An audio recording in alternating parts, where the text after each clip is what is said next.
It's recording. Hi, I'm Tira, Uncle Ollice's niece. I wanted to say hi, Miss Sarita. I read your book and I loved it, and I was wondering if you could send me an autograph.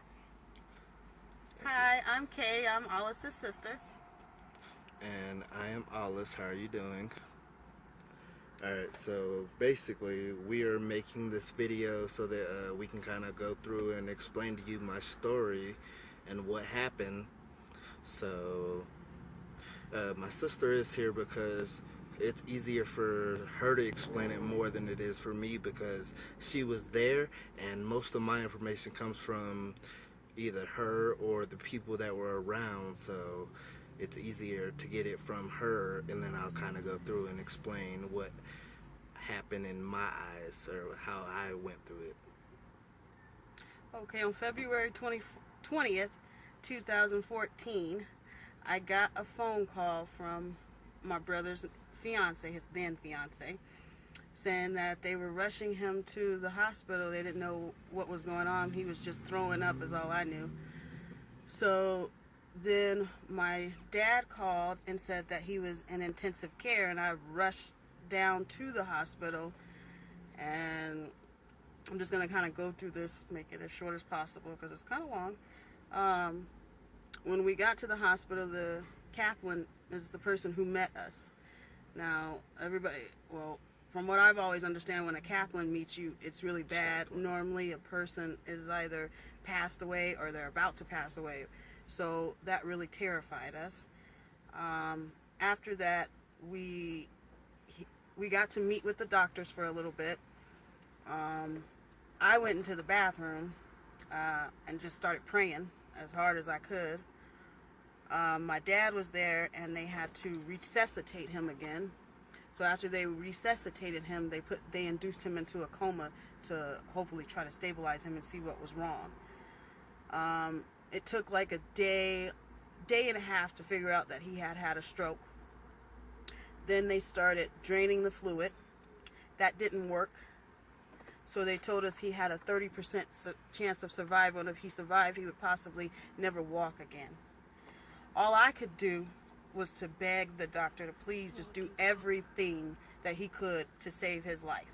No matter if he couldn't walk no more, we would be there to take care of him. So after my dad gave the okay for him to go ahead and do the surgery, we just all started praying. I remember I sent a prayer request, I believe it was on Facebook, to your organization for prayers. We just had everybody praying, and it was a long journey, but the journey came to pass. God worked an amazing miracle and showed that He is in charge of everything. Nobody else is in charge. So He made an amazing miracle. My brother's here today. He is alive, and he is walking, talking. None of the stuff, he can't play football really anymore, but none of the other stuff is really bad or anything like that. He's great. He's wonderful. I'm grateful. I'm thankful. I thank God every day for this blessing, this miraculous miracle that He has given and shown us that He has the power. One verse that when I was going through this the first day that I absolutely loved, I went home. My parents always used to play Aretha Franklin, "Mary, Don't You Weep." So I went home and I was praying, listening to that song all day, praying hard, as hard as I've ever prayed in my whole entire life. So I know you guys know the scripture. It is John 11:43, and it just kind of reminds me of this situation. So basically I'm not your typical stroke person, because I believe I am way past, you wouldn't notice if you just happen to see me walking or anywhere. You wouldn't notice that I had a stroke, only because I can do basically anything. Like, if you can do it, I can do it, guaranteed. So I am getting in contact with you because of Aaron. He's been in touch with me about working with him doing some stroke he's trying to get me, I believe, to do a stroke like leaderboard, and he's helping me to work on doing stroke inspirational talking, because I do want to do some inspirational speaking, so that'd be cool. And then I do know he wanted me to speak to you about possibly getting on your show, and I know my niece wanted to meet your wife, and then my sister would love to meet you. She literally listens to your show every Sunday. Every day.